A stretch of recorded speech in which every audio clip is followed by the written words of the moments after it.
What is up, sports fans? This is Coos. Another edition of Coos' Corner. We're here live tonight for our special West Virginia Signing Day recap show.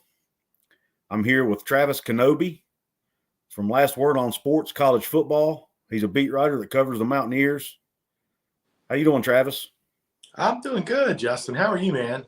Doing great, man. I really appreciate you coming on. Yeah, no, it's a good way. It's a good way to sign off on the day. It's been busy. There's been a lot of news thrown at us. Absolutely, man. And just before we get started, everybody, I'm going to put links to Travis's work in the description box. Everybody, please go check it out. He puts out a lot of quality content and goes into a lot of detail in his stuff that I'm not able to do on YouTube in the YouTube format. And I'm not sure I will be able to do it to the high quality he does anyway, to be honest. But I encourage you to go check out his stuff. Well, Travis, let's get into it, man. I know you've got a tight schedule, so let's jump right in, man. What's your overall view of the class, where we're ranking, and all that good stuff? Generally, I really like this class. It's one of my favorite, probably in the past decade. I think it does a couple of things really well. First, it brings some really high quality at some good positions, and second, it really focuses well on the positions of need that we have, both short term and long term. Rivals has this class ranked 22nd in the country and third in the Big 12, behind only Oklahoma and Texas. 247 is a little more down on the class. It's at 32, which is still our best class in 10 years, according to their rankings. Right. But 247 also doesn't have one of our players rated yet, so it'll probably get bumped by a spot or two. Okay. When all is said and done. And which one was that? That's the JUCO receiver we got, Aaron, Jeremiah Aaron. Okay, yeah. I had actually not even heard his name until later in the day today. I was listening to some other podcasts and stuff, and heard his name brought up. So. Yeah, he's a recent guy. Rumblings just started on him within the past 5 to 7 days, really, even behind the scenes. So, cool. All right, well, let's jump in, man. I'm gonna go down the list here, and I want you, if you don't care, to we'll try to talk about each guy, highs, lows. I guess the list I got is alphabetical, and the first one on the list is Mr. Aaron, the one we just mentioned. Aaron is a JUCO wide receiver transfer, 3-star by Rivals, 3-star by ESPN. I would assume he'll also be a 3-star at the 247 network once rated. He's really sort of a versatile receiver. He can return kicks and punts, and also is a pretty good playmaking receiver. The staff really sold him on the fact that he could come in and be a playmaker pretty immediately. And if I'm recalling correctly, I don't know if it's JUCO wide or just his division, but I think it's all of JUCO. He led every player in all-purpose yards this past season. So he's really sort of taken off this season and built himself up a little profile. And we competed with Florida State and Louisville for his services.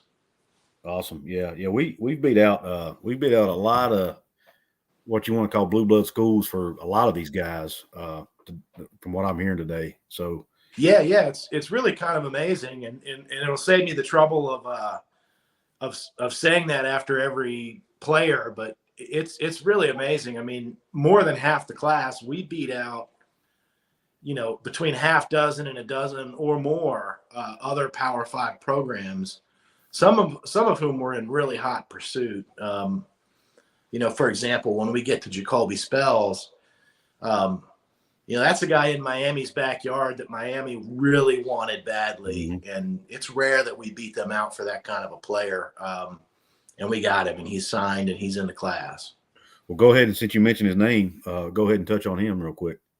Yeah, Spells is a cornerback. He's still developing. He played really well the last 2 years in high school, but still has a lot of room to grow. So I think he has a sky high ceiling. he's a composite 4-star, so everybody rated him as a 4-star. It's sort of the universal agreement on what he should be rated. And he's a good one. He's a really good lockdown cornerback with some athleticism. So they're going to see him pick some balls off and get opportunistic, but you're also going to see him help out the staff and the defensive line with what they want to do and play man coverage and really lock it down out there. So he's going to be a fan favorite. That's awesome. Yeah, and that's one area of need, one position we really have a need at. Depth has been thin there, as we all know. Absolutely. Yeah, and Spells is one of 3 that we're bringing in this class at corner. And frankly, how highly I just spoke of him, he's not even my personal favorite cornerback of this class. That honor goes to Mumu bin Wahad from Grayson, Georgia.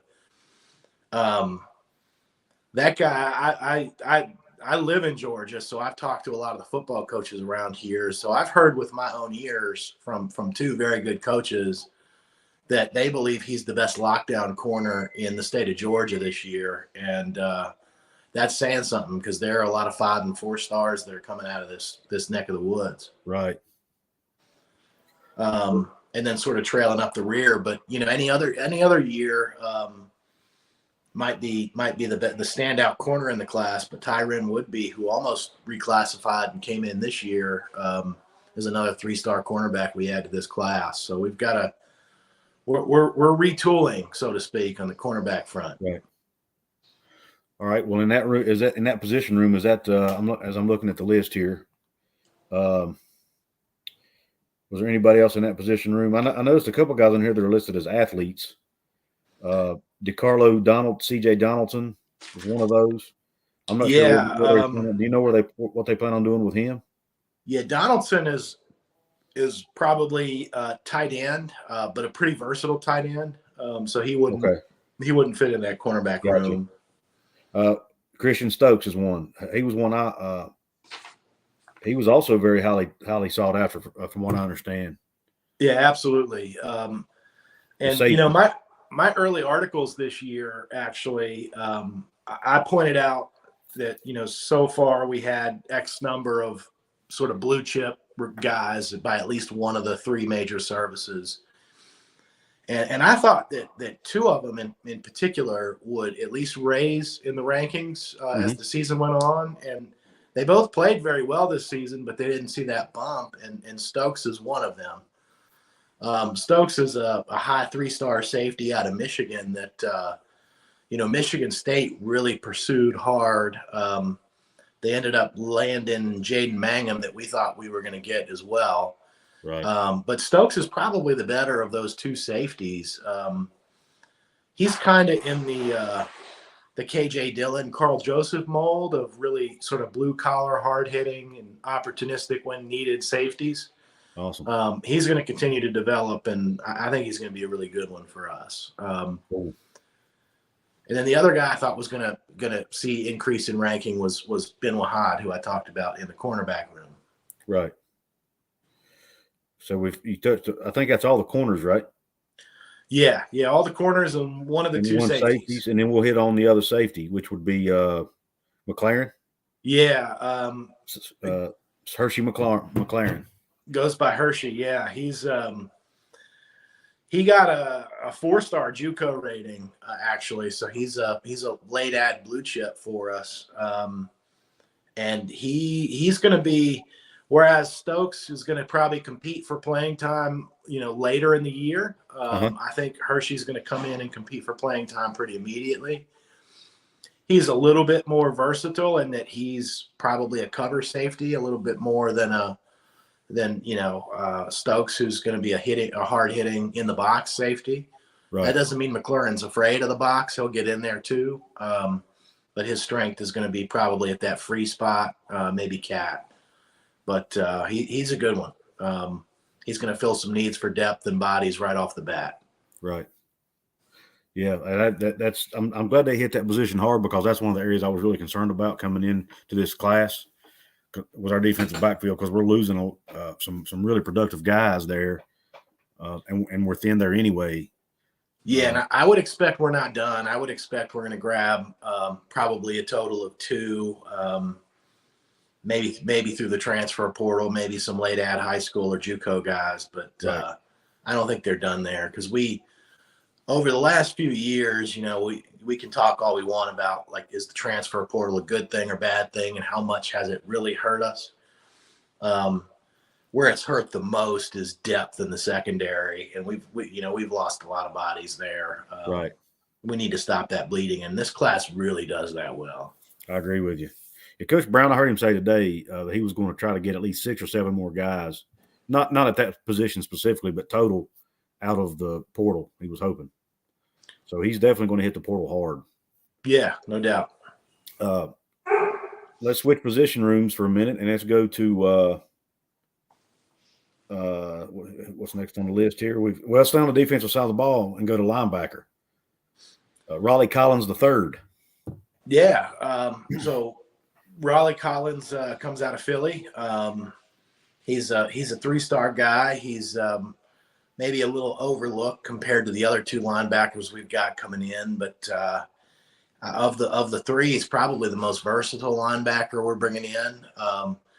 Probably not an immediate impact sort of player, but maybe Coach Brown takes advantage of the redshirt rule and lets him play in 2 or 3 games towards the end of the season to see what he's got and get him up to game speed. But Collins is going to be a good one over the years, but not somebody. At least I doubt somebody that we would rely on immediately.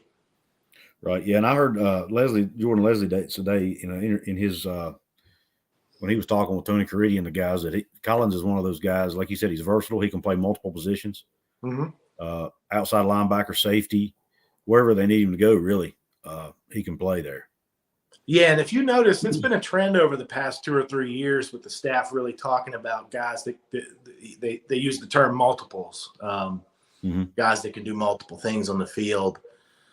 They really do focus on versatile athletes because, the injury bug hits and transfer portal and things like that happen, and you never know what you're working with year to year. So the more versatility a player has, the more long-term impact it can have on the team. Right. And then sticking with the linebacker room, we've got Lee Kuba. Lee is a guy who's taken sort of a circuitous route to Morgantown. He was a 4-star coming out of high school, but was a pretty raw, relatively new player. And he went to Syracuse, played a little bit for a year, then went to JUCO, and found his way back to us. And Rivals has him rated as a 4-star again. And I think he's got some of that rawness behind him. He's played some snaps. He's seen what the game looks like at this level. So I think he's going to be an immediate impact linebacker. And we need at least one more of those. We need at least one of those this season in this recruiting class, and we got him. Yeah.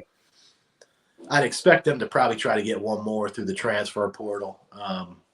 But if we don't, Lee with Lance Dixon are going to cover those first 2 linebacker spots really well. I agree with that. Yeah, Lance Dixon showed some really bright signs there coming on at the end of the season, I thought, until he got banged up. Go ahead. I just said until he got banged up. Yeah, that was sort of the story of the latter half of the season, just running thin. Yeah. What's up, Fishing Football? Jonathan Lewis, thanks for stopping in. Got a shout out to my comments there. Yeah. And then the other line, there was one more linebacker, and that was Trey Lathan. Yeah, Trey Lathan is another guy that South Florida guy. He's a 4-star linebacker. ESPN has him at 4-star, but he's probably a little bit behind on development schedule. And no knock against him. I mean, most high schoolers are. Most of them are not going to come in and be immediate impact guys. Not even the 4-stars. But Trey Lathan is going to be another one of those versatile linebackers, and he's going to be he's going to have some real impact. Probably not this year. I even doubt at the end of the season he would really get much playing time or much run. But starting his sophomore year, it would be his redshirt freshman year. Really, I think this guy's going to be a deadly linebacker for us.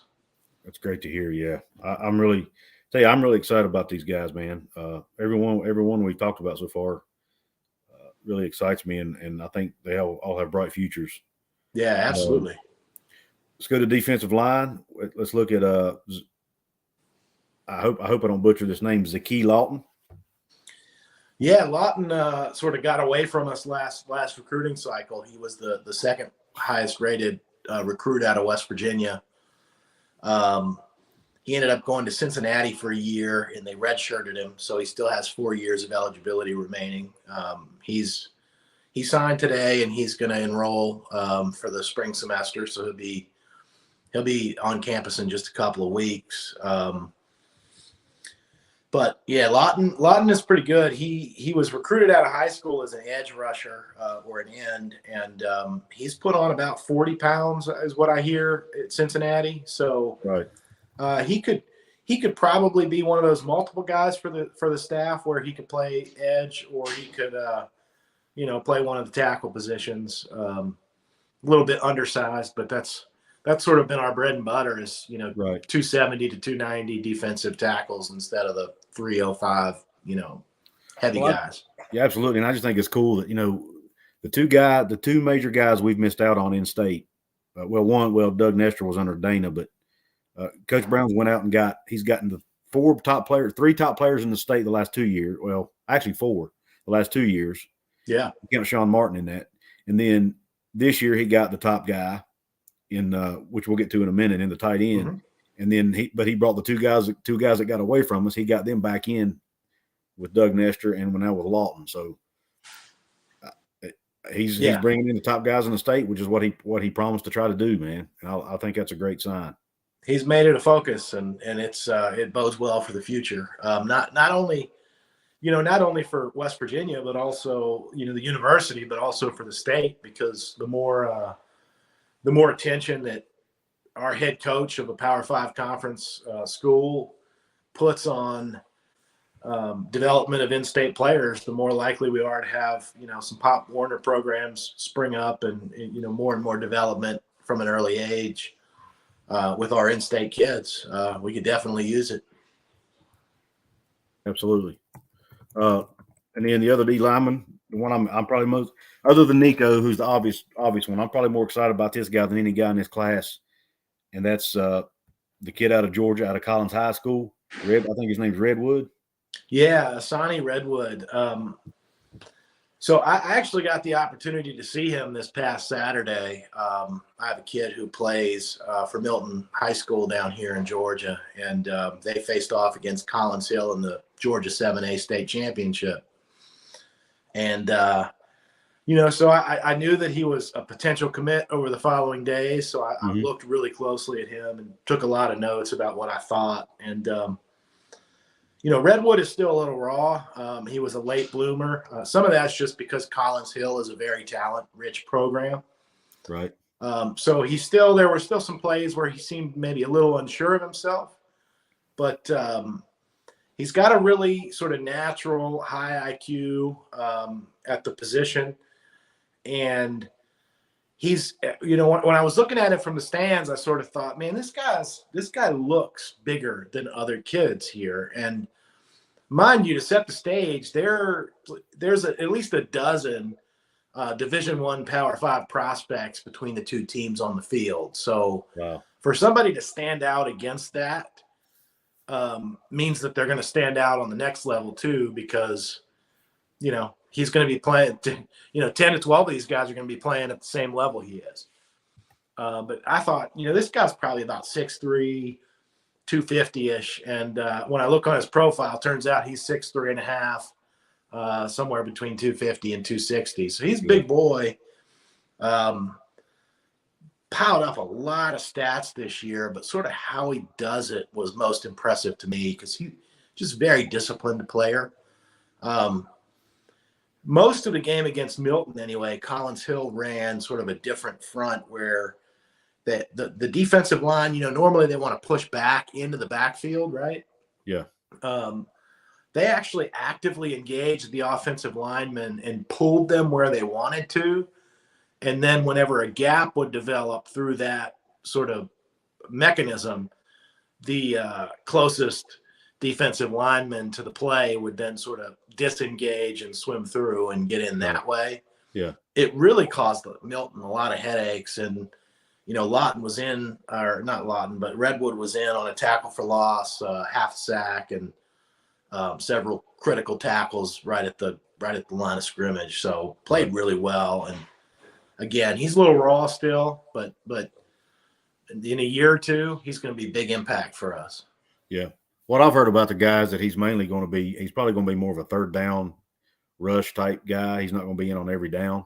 Kind of like Bruce Irvin was for us is kind of what I think about when I hear that, because that's kind of how he was.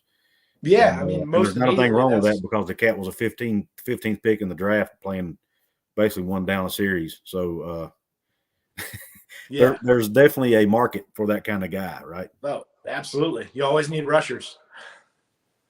Absolutely. Real quick, I know you're on a tight schedule. Let's just hit some of the key guys on the offensive side of the ball. Obviously, we know about Nicco. I want to touch on Corbin Page, the tight end out of Spring Valley High School, real quick. Yeah, so he's, as you mentioned, top-rated West Virginia recruit this year. Another, big focus. Guy out of Huntington. Our former staff said we could never get guys out of Huntington, and here we are landing yet another one. Early on, Virginia Tech made a pretty big push for Page, and Page shut everybody down and said, look, guys, I'm committed to West Virginia. I'm going there, and focused on the game of football.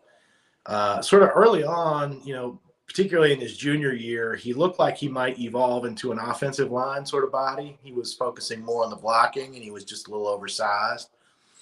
But he's lost some weight this year, and still has retained his ability to block and his know-how on that, but he's become a much better pass catcher. So I think he's going to be a pretty good, asset. We know that Neal Brown likes to use the tight end in blocking situations a lot, but then we'll run him out off the line. And I think Corbin can do both of those things. He'll be a welcome addition to the squad. Right. And before you go, Travis, I want to get your opinion on, obviously we know about Nicco, but do you think, in your opinion, our fan base has been clamoring for this cat to come in and be starter?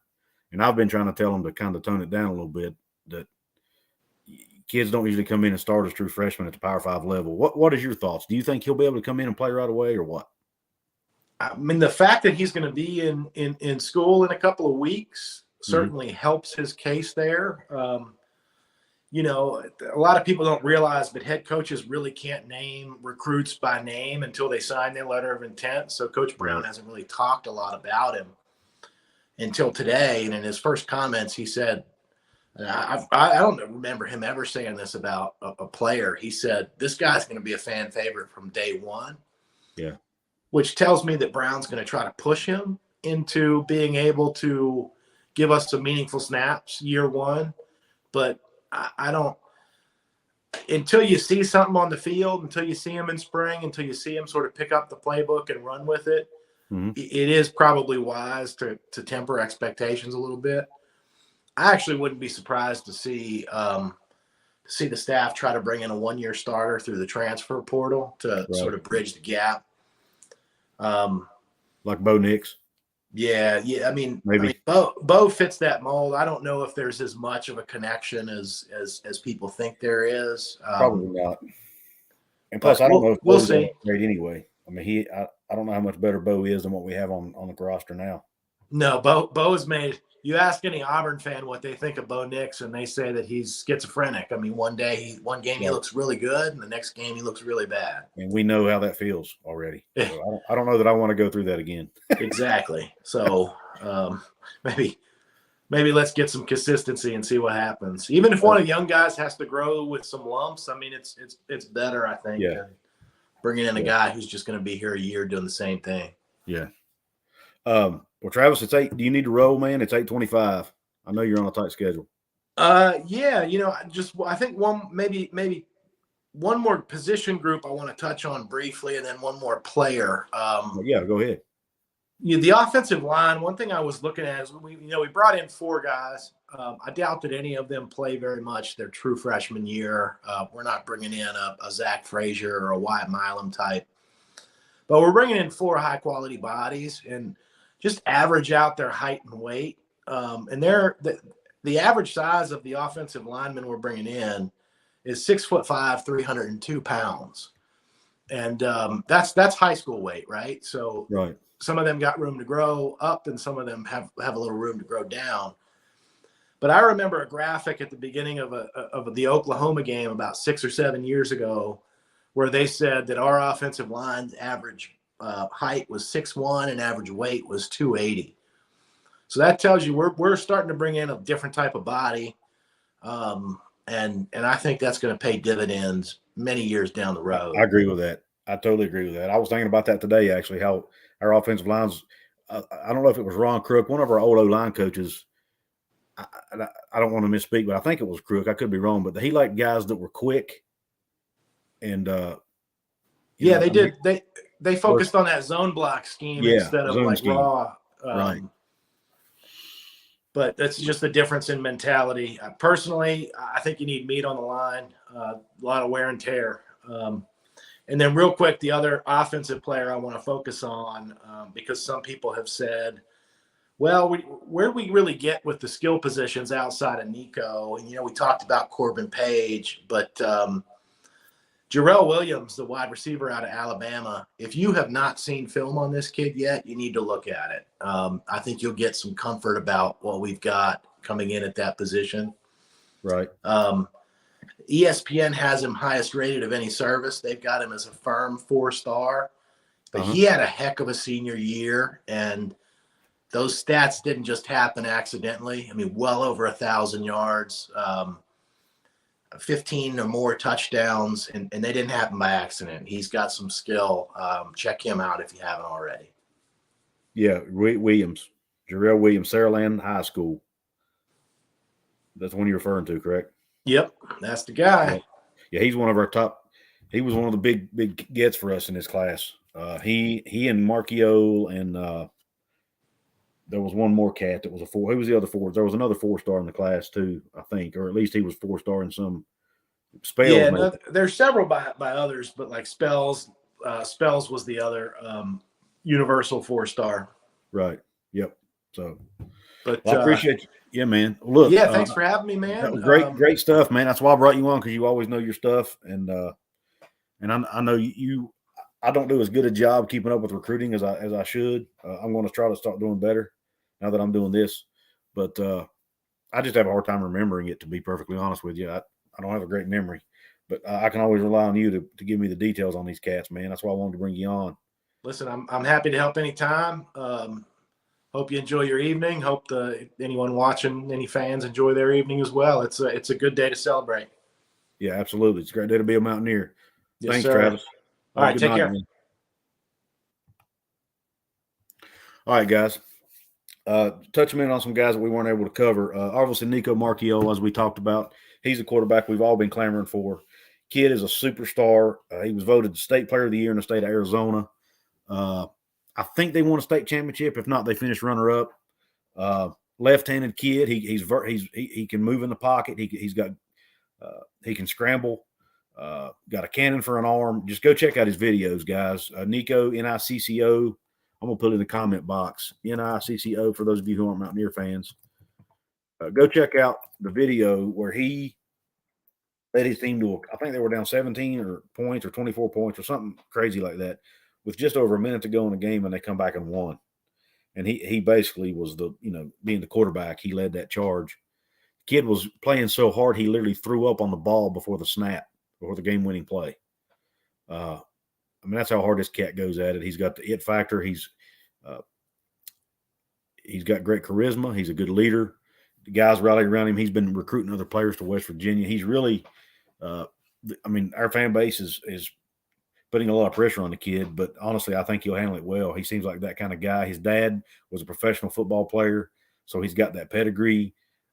He's just a dude, man. And I've not been this excited about a quarterback since Geno Smith. Or I'm sorry, since Will Grier. My bad, since Will Grier.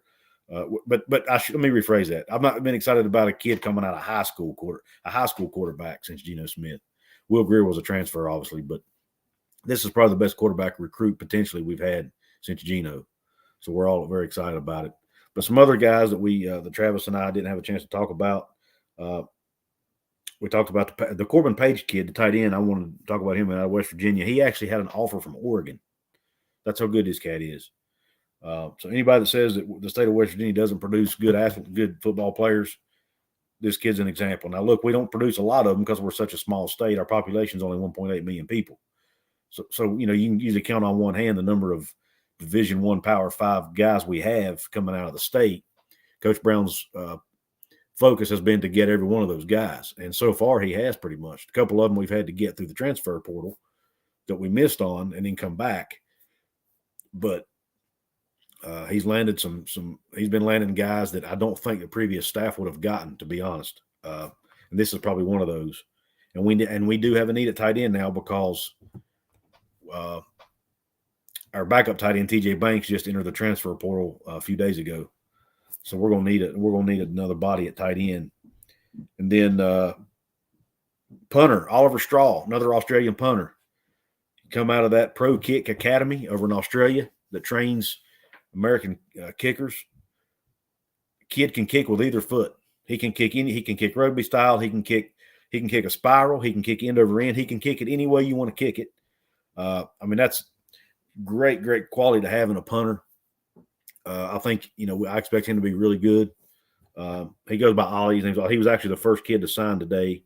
O-linemen were Sullivan Weidman out of Franklin, Massachusetts, Dexter Southfield School. The other offensive linemen, I'm going through the list here, bear with me. The other, Landon Livingston, 6'4", 290 from Leo, Indiana.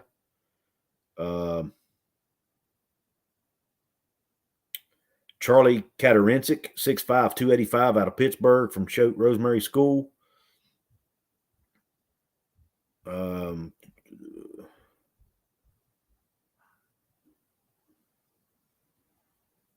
Rated a 3-star by ESPN and 247. Maurice Hamilton, 6'4", 335 out of Cleveland. That's a big cat to come in out of high school at 335.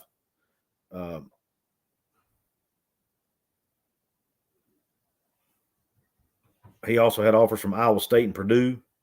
A lot of these offensive linemen we're getting. We beat out teams like Minnesota, Iowa, teams that are known for their big offensive linemen.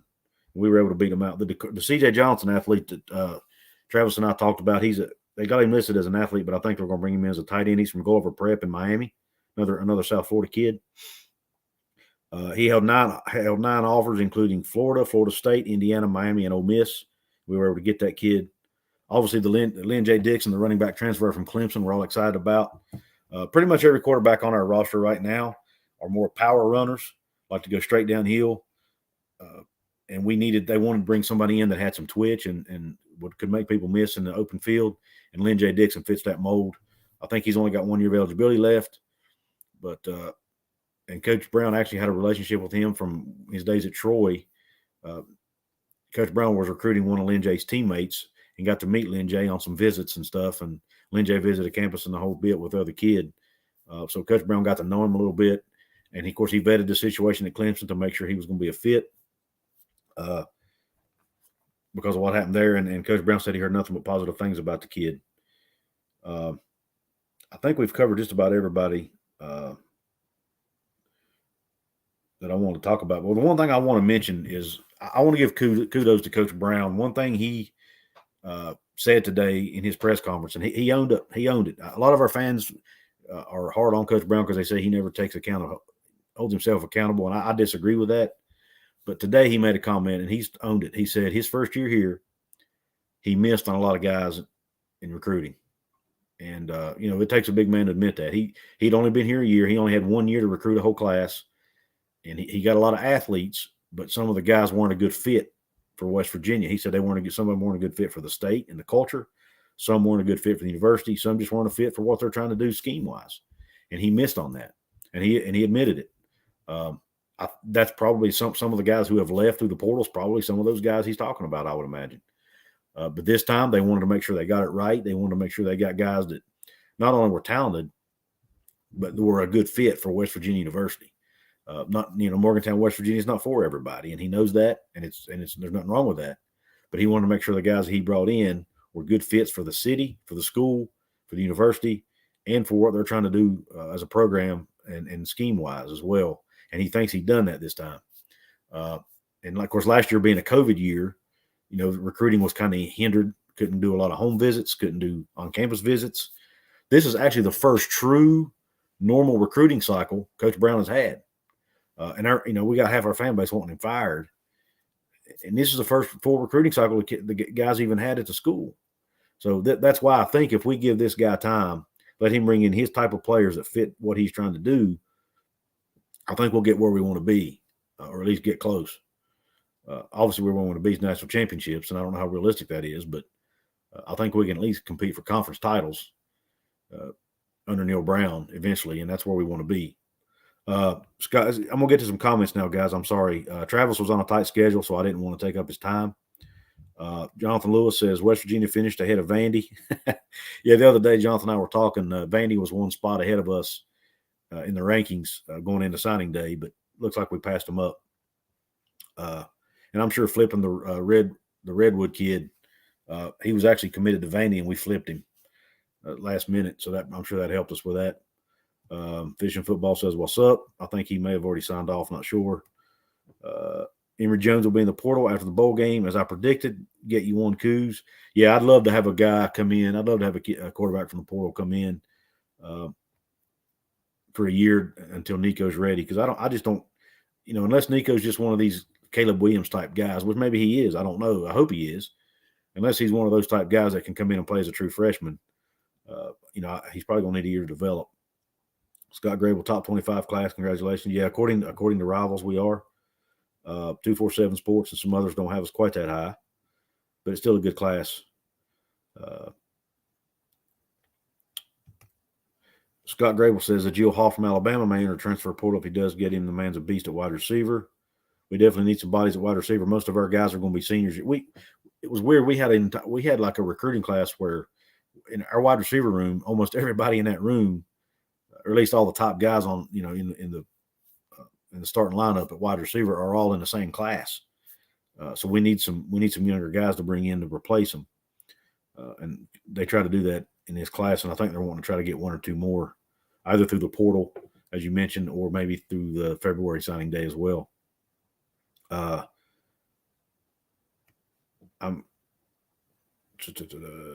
Rich Scott, we're good in number 1, number 2 class. Scott, are you an Alabama fan? I don't remember who your team is, man. If you don't mind, drop that in the comments for me.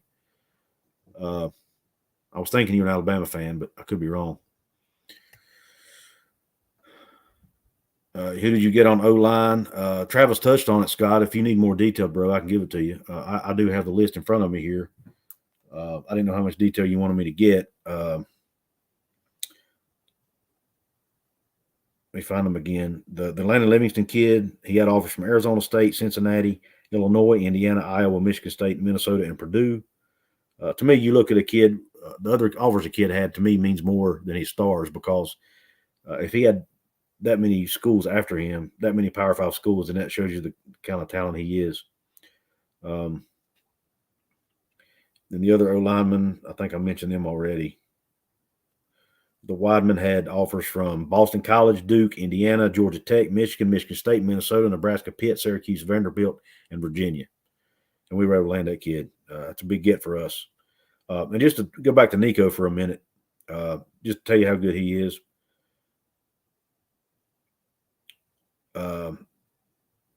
He checks in actually as the number 10 pocket passer by ESPN, number 17 pro-style quarterback by Rivals, number 20 quarterback by 247 Sports, listed as the number 3 player in Arizona by 247 Sports and ESPN, while 217 recruiting in the country.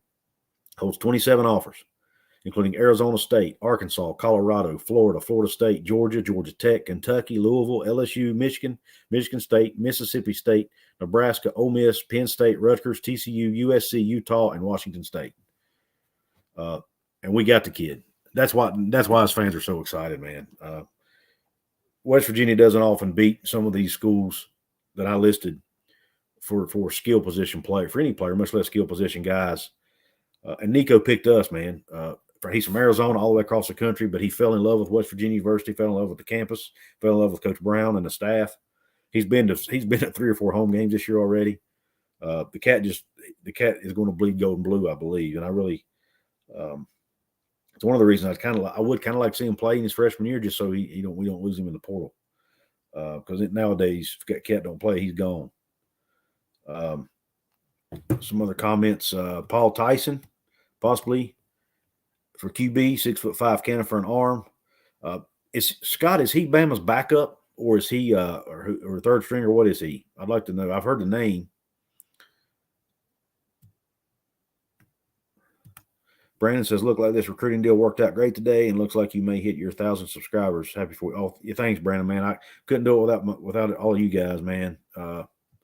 It's humbling, to be honest with you. I can't believe that many people actually like watching my videos, because I'm a very hard critic on myself, and I see a lot of flaws in my videos, man. That's just the way I'm wired. I'm always trying to. I never feel like I'm good enough as far as the quality of my stuff. Backup QB, that's what I thought. I was listening, heard about O-line, but thank you for additional info. No problem, man. Honestly, that's to me, that's where you build your football team, is in the trenches, man. Obviously the skill players are important, but in my opinion, you build a team, you start in the trenches and your quarterback. That's where your bread and butter right there. Trenches and quarterback, especially O-line. I mean, we're going to play a team in Minnesota in the bowl game that has one of the top 5 or 6 O-lines in the country, if not top 5. And we're going to see, and those dudes are massive.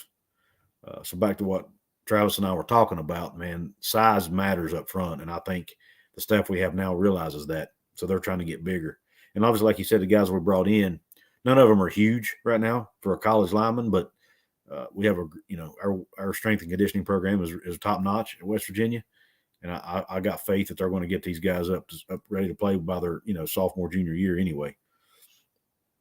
Scott, I was going to ask that if he was kin to Bear Bryant, because I know Bryant is the Tyson family is kin to the Bryant family. Because I just knew that from my history. Scott, absolutely get trenches straight. You got to, man. I mean, to be honest with you, that's probably cost us some games this year. And our O-line's not bad. They're talented, but they're really young. We didn't have one senior on our offensive line this year. We had a true freshman, a redshirt freshman, and I see a true freshman, a redshirt freshman, and I think 3 juniors, or a sophomore and 2 juniors. I'm sorry, sophomore and 2 juniors. So, some of those guys most of those guys already had D1 experience at the Power 5 level playing, but they weren't. I mean, really, you need a good 2 years of experience before you can really up front. I mean, before you really are comfortable with an O lineman. And now we're coming into next year. We're finally going to have that. Our O line finally started coming together second half of the season. They struggled the first half big time, but second half they came around. D line is getting smaller and quicker. O lines are hostels. Yes. Exactly right. And one thing this class went for too at West Virginia, and Travis and I didn't touch on this, but just didn't have a chance, but I want to touch on it now, is length. One of the common themes I heard throughout today, listening to various coaches and analysts talk about it, almost every position they talked about a guy's length, whether it was D-line. I mean, we got one D lineman who I don't think we even talked about, Eric Burton. I think we missed him. He's 6'5", only 215 right now. He's out of Germany. Coach Brown has gotten really good at going overseas and getting these kids, or even to Canada. I think we got a guy on the team from Canada too. But he played at Clearwater Academy in Florida. He played defensive end at Clearwater Academy. Rivals ranks him as the number 32 overall weak side defensive end and the number 91 player in Florida, which don't sound that good, but it's Florida. Florida puts out freaking NFL talent. Sits as the number 72 defensive end in the nation by ESPN, also offered by Arizona State, Kansas, and Minnesota. But they're going to get him bigger. They even said today he's probably not going to be ready to play right now because of his thin frame. He's only 215.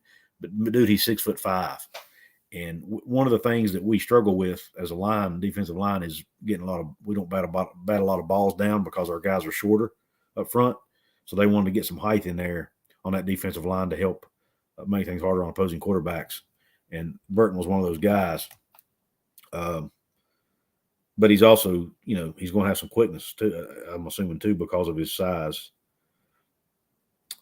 Finished with 22 tackles, including 8 solo stops and 7 tackles for loss. Also had 3 sacks, 26 hurries, and blocked a field goal. I think that was his junior. Yeah, that was his senior year. But I mean, length has kind of been the common theme in this class. The heights, wide receiver. Well, the Jeremiah Aaron kid, the JUCO transfer we got at wide receiver, he's a fast twitch guy, kind of like Winston Wright. But Mumu Ben Wahad at corners, 5'11", 180, but he's extremely talented. Eric Burton, defensive lineman, 6'5". Raleigh Collins, the third at linebacker, is 6'3". Lyn-J Dixon, the running back, is 5'10". C.J. Donaldson, the athlete/tight end, is 6'2". Maurice Hamilton, offensive line, 6'4". Offensive linemen are 6'4", 6'5", 6'4". Our defensive linemen are 6'3", 6'3", 6'4", and then, like I told you, 6'5". Defensive backs are 5'11", 6'2", 6 foot, 6 foot, and 6 foot. So 6 foot doesn't set the world on fire at DB, but I think the main thing you look at there is ball skills and athleticism. Wide receiver Jarrell Williams is 6'2". Corbin Page, the tight end, is 6'5", 243. He's a big cat, man. Nico's 6'3", 218. He's a pretty big kid himself. Zeke Lawton, the defensive lineman out of West Virginia that we got through the portal from Cincinnati, 6'3", 266. That kid may come in. I think he's going to come in ready from day one as far as his size. Trey Lathan, the linebacker, 6'2", 210. Lee Kuba, the linebacker, 6'1", 225. Some of these cats are going to come in ready physically to play right now. He mentioned Riley Collins, 6'3". He's only 190, so he's probably going to have to put some weight on. Yeah, man, I'm just really excited about this class. And like Travis said, even if we're not 22nd in the nation, even if we're 32nd in the nation, it'll still be our best class in 10 years. Brandon, anybody heard Daggy's status yet? I've been out of the loop for a few. Daggy, as far as I know, Brandon is planning to come back next year. I haven't heard anything different. Gotta go, Coos. Congrats again on Class Good Local Portal. Thanks, Scott. I appreciate it, man. Appreciate you hopping on. Always appreciate my supporters. Like I said, couldn't be doing this without you guys. And I'm really getting close to that 1,000 mark. I think I'm only about 35 away. And that's obviously for us content creators. That's our magic number before we can start getting some money. And actually start making some money at this thing. And I got to get me a computer, guys, because I don't know how many of you guys have had any editing experience, but trying to edit videos on an iPhone is brutal. I'm going to try to invest. Once I start making money, I'm going to invest in a computer so I can do better editing, be more efficient, because it takes me a long time to edit my videos right now. Hopefully I can do it a lot faster with a computer. And that's one of the first things, probably it's going to be one of the first things I'm going to buy once I save up some money. Yeah, Brandon, as far as I know, the only guy that I haven't heard anything official on anybody as far as playing. I don't think Letty's going to play because of what he tweeted out before the last game. From what I understand, Dante Steele is playing because I saw him in a video the other day at practice getting ready.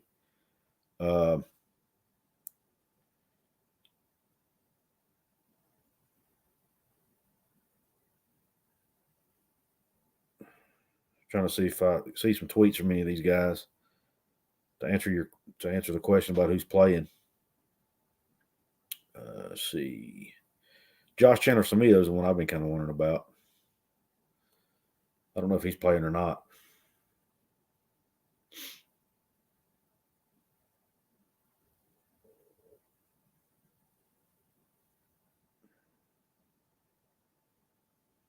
Doesn't say. I don't think he's announced anything. But anyway,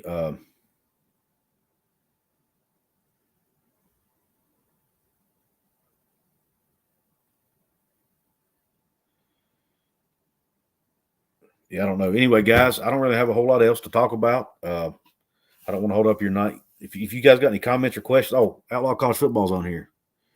See what he has to say. Yeah, me and you both on having a computer. Yeah, I got you, Outlaw. It's tough, ain't it, bro? I want that hat on the reel.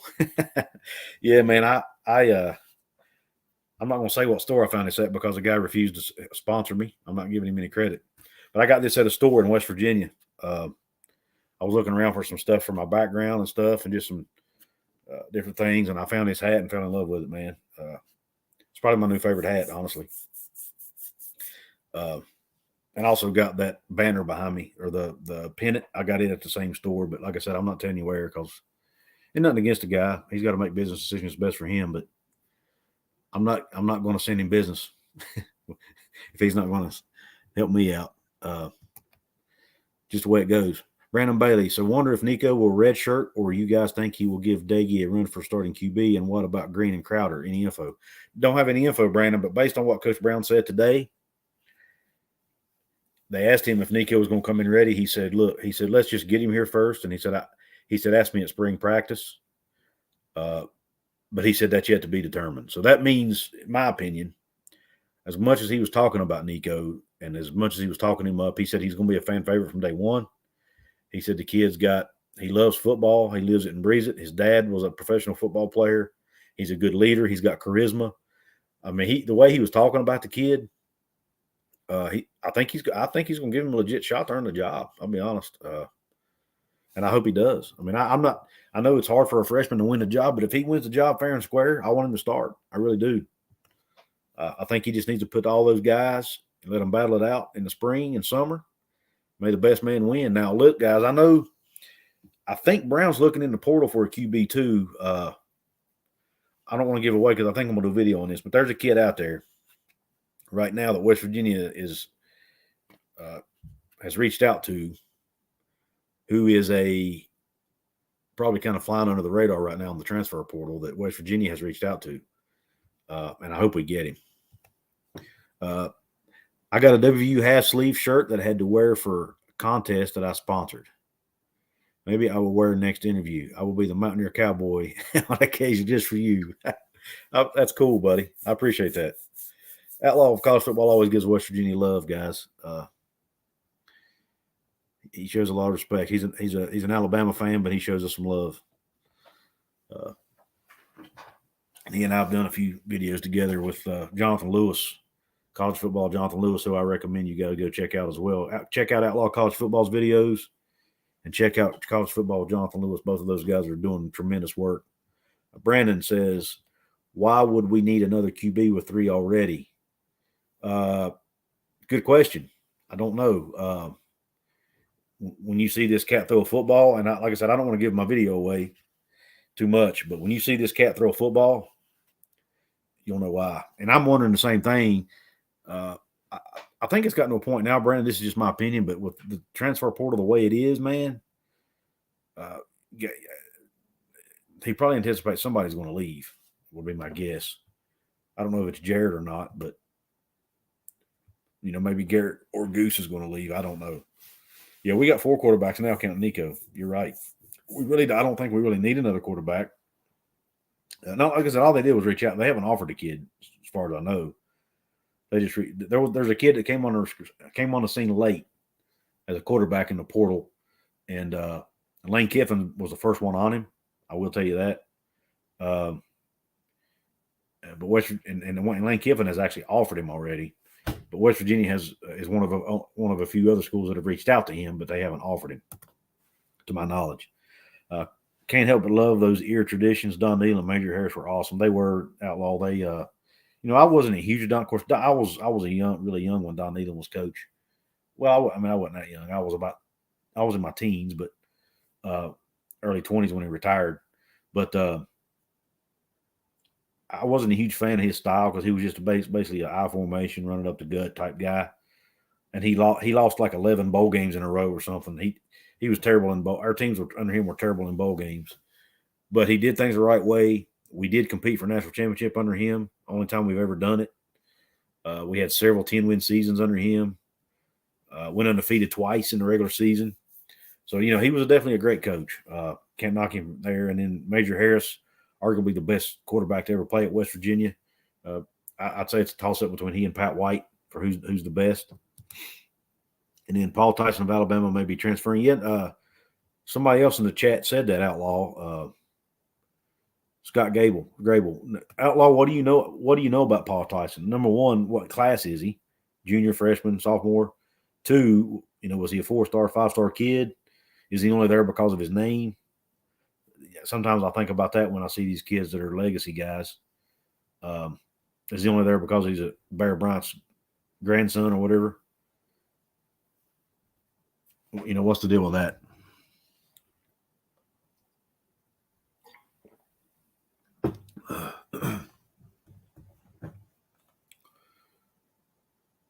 But a little bit of a trivia for the Zakee Lawton, the defensive lineman that's transferring from Cincinnati. He played at South Charleston High School in West Virginia. I actually saw him play. He played against my hometown team, Princeton High School, in the state tournament year before last, state playoffs. And I watched him play. He was a D lineman for South Charleston at the time and had already committed to Cincinnati. But he was flat out beast, man. He was in our backfield on almost every snap. We just couldn't do anything with him. And of course, we had a really young offensive line too, which didn't help.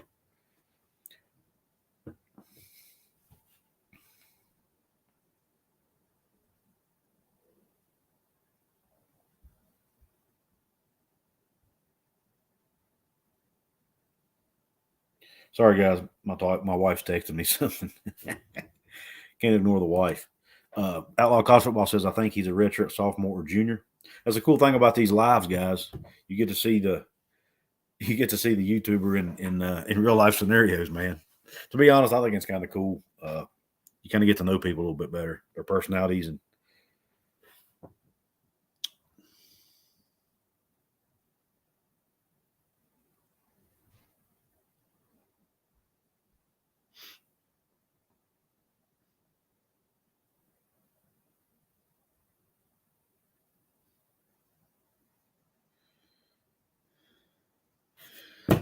but yeah, it's just here's my thoughts on a transfer. The only thing that worries me about a transfer, and I think maybe this is kind of what Brandon was thinking when he put his comment up a minute ago. If we bring in a transfer that's only a freshman or a sophomore, what's that tell Nico? The guy cat we just brought in that we're all excited about.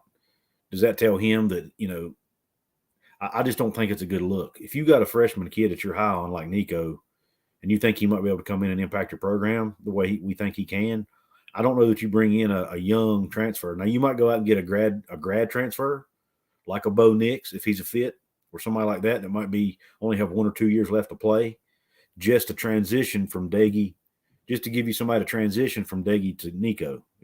If you guys follow what I'm saying, that's what I'm thinking. I'd rather have somebody that's only got a year of eligibility left, or maybe 2 at the most, just so Nico doesn't think he's being forgotten about or kicked to the curb or whatever. Now, somebody would probably transfer in that case, but you just got to hope it's not Nico.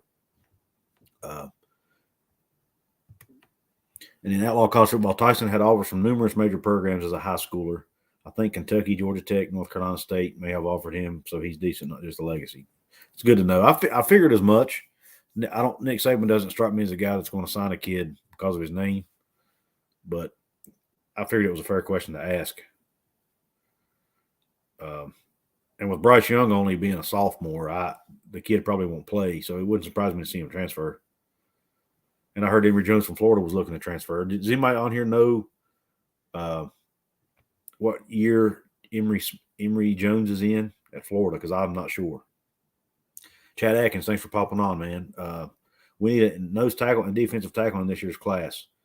Well, I know we got some D linemen. I don't know if they've assigned him a position yet. I did hear Coach Brown say today that the Redwood kid that he got out of Georgia reminded him, or no, I'm wrong. Wait a minute. Let me back up a minute. I don't want to misspeak. One of the kids in this year's class said it reminded him of Akeem Mesidor, who we all know is a superstar nose tackle for us. And that's good news. That's a good sign. I think he was talking about the Redwood kid out of Georgia, who's really raw. That's the one Travis was talking about earlier. He's really raw, but he's extremely talented. And we were kind of on him late because he was kind of a late bloomer, and then he really was kind of not on the radar until recently.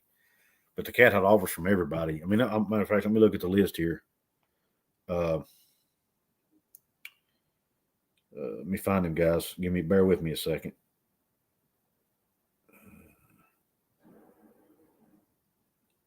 Sonny Redwood. Oh, and Vanderbilt was the only one to offer him. So here I am misspeaking, but he broke a state record. He plays for one of the biggest high schools in the state of Georgia and broke a school record for sacks in a season. So I mean that's pretty big deal there.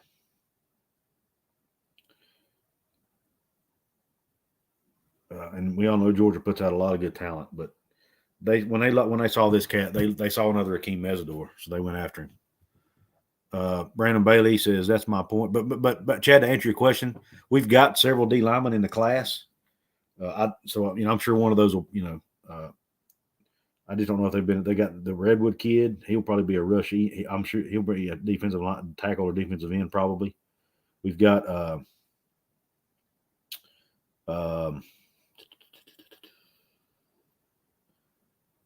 the Lawton kid who will probably come in ready to play. And we've got, I think there was one more. Maybe not. Let me find him. The Burton kid, the 6'5", 215 kid. Now he's probably going to be a project. It's probably going to be a year or two before he's ready to play because of it. He's only 6'5", 215. That means he's skinny. But yeah, that's the only defensive lineman we signed. But I think he'll go get more. And we're actually that's actually one of the positions we're actually pretty decent on as far as depth. I mean, our two deep, we're losing Dante. I think he's it. Maybe Taj Austin. I'm not sure, but the only one I know for sure that we're losing is Dante Steele. Everybody else will be back. So I actually feel really good about that position for next season. Brandon Bailey, that's my point. Oh, guys, before I forget, everybody please hit the like button. If everybody on here, all 24 of y'all will hit the like button that haven't yet, it helps get this video promoted through YouTube a little better. I didn't know if you guys knew that or not, but it really helped me out and get more people on, hopefully. Brandon Bailey says, that's my point. You will have Daggy, who knows the system with a better O-line, which will make him much better. I keep hearing good things about Crowder. Now everybody's high on Nicco. Yeah, Brandon, I mean, Crowder's sample size is really small. I think the reason everybody's so high on Nicco is, one, he's been a genius at promoting himself on social media, number one. And when I say promoting himself, I don't mean that in an arrogant way, but he's always on there. He's always throwing up, he's always promoting WVU, which is endearing to us as a fan base. And most guys that I know of haven't done that in the past. Nicco is just, I think that's a lot of the love for him is because he is so passionate about coming here. And also, he's a 4-star kid, and most of our ones in the past I don't think have been. If they are, somebody correct me. But I don't remember the other ones being 4-star recruits. But I agree with you. I don't really think unless somebody leaves in the portal, I don't think we need another quarterback. But this quarterback I'm talking about, dude, like I told you, I'm not going to give y'all his name yet because I think I'm going to do a video on it in the next day or two. But when you see him spin a football, you'll see why they reached out to him. He's great to have on your team. Tiger Baskins, thanks, bro, for stopping in. I appreciate it. Yeah, man. Well, looks like Georgia has a top 2 or 3 class, bro. So congrats to you guys as well. No one wants Emory Jones again. AG. I don't know what AG means, but no one wants Emory Jones. I've not seen Emory play yet, Outlaw, so I can't speak to that. Brandon says, then you're reaching out to another QB. Something has to give, but I trust Brown. Yeah, I do too. Like I said, he might be having conversations with some of his guys behind the scenes, and maybe somebody's leaving. He's not going to tell us that. But reaching out also doesn't necessarily mean anything. It's just a conversation too. It doesn't mean you're offering him a scholarship. Chad Atkins, in my thinking, I thought we needed more size so Akeem could be moved around some, and Jefferson just hard to play inside 65. I agree. Now that's a great point. I was thinking the same thing because Akeem to me, Akeem always seems small for a nose tackle to me. They got him there because of his ability.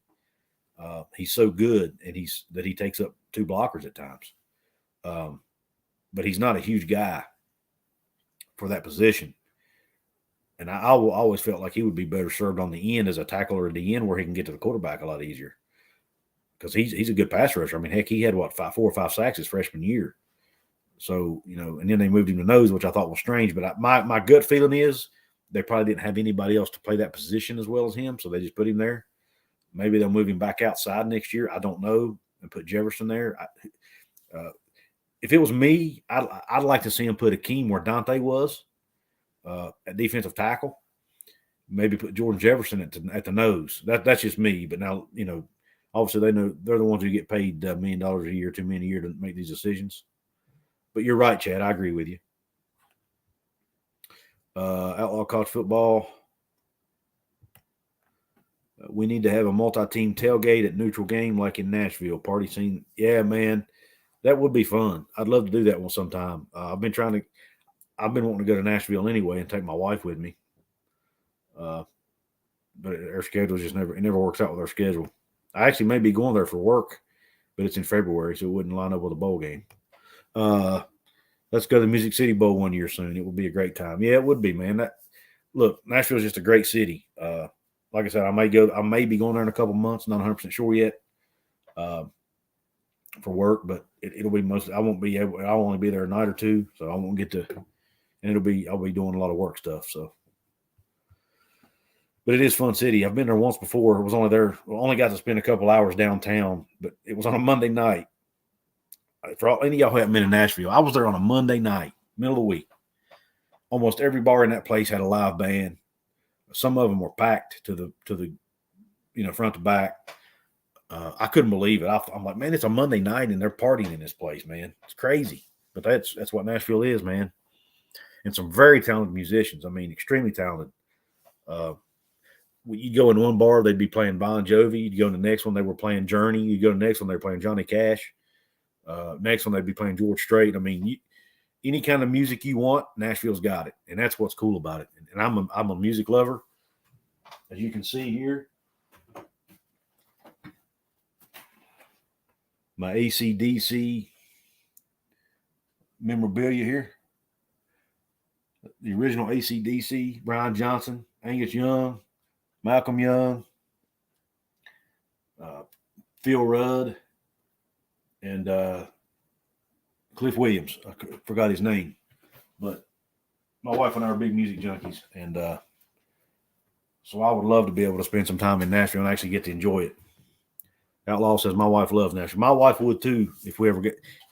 She was going to try to go with me on this trip I'm taking, but she's having some changes happen at her work where she's not able to get off, and she's not working out. But one of these days, Outlaw, we're going to get to Nashville. I'm going to get her to Nashville. And one of these days, you and I are going to meet up and burn a couch or something. Oh, man. Hope you guys enjoy Travis. I really like Travis's stuff. Travis is extremely detailed in his work. He's legit. He's a legit journalist. He doesn't put anything out there that's not factual or that's not based on, research he's done or something. He's not like some others that just put crap out there based on his feelings or emotions or, trying to be a National Enquirer type guy like some of our other journalists in the state are. He's legit, and he loves West Virginia football, and I really enjoy reading his stuff. And he goes on a lot of depth that I would never be able to hit because he's just such a detail-oriented guy. I'm going to put the link to his stuff, though, in my description when the video's over.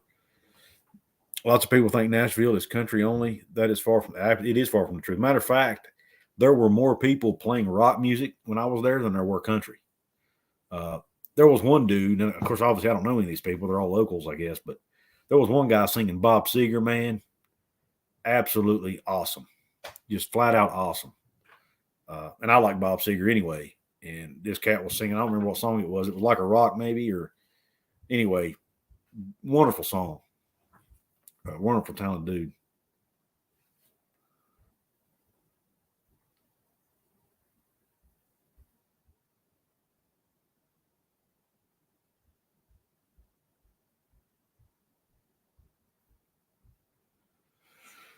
But anyway, Outlaw says, like that old rock song by the Talking Heads, burning down the house, just insert couches for house.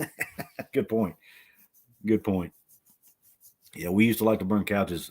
I'd say we, West Virginia fans. I've never burned a couch in my life, honestly. But I'd like to. It'd be fun. I've just never. The only couches I've had are ones I need. I can't afford to burn them.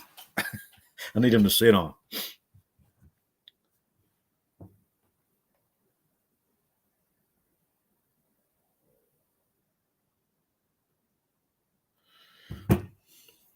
Anyway, you guys got any questions? Or I see people starting to drop off. I know we're over an hour now, hour and 10 minutes. Anybody got anything else before I jump off of here? I'll stay on here a few more minutes if you guys want me to, but I know you guys have lives and.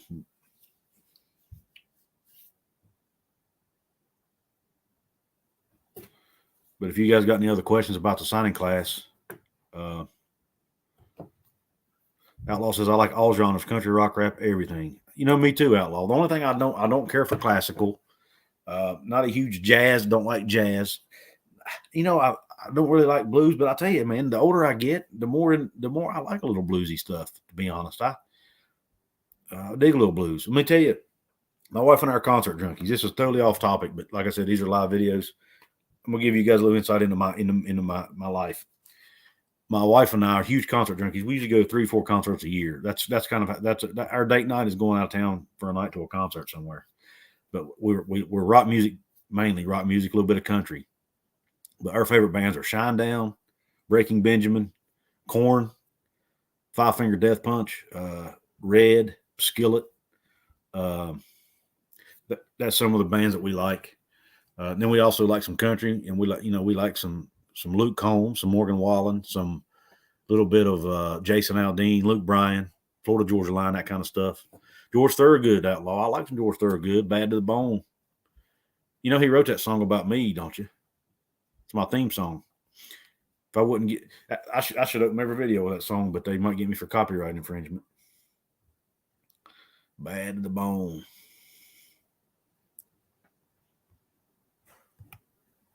Death Punch.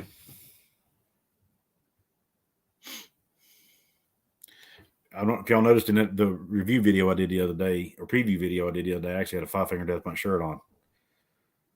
My wife and I together have seen over 100 bands or artists.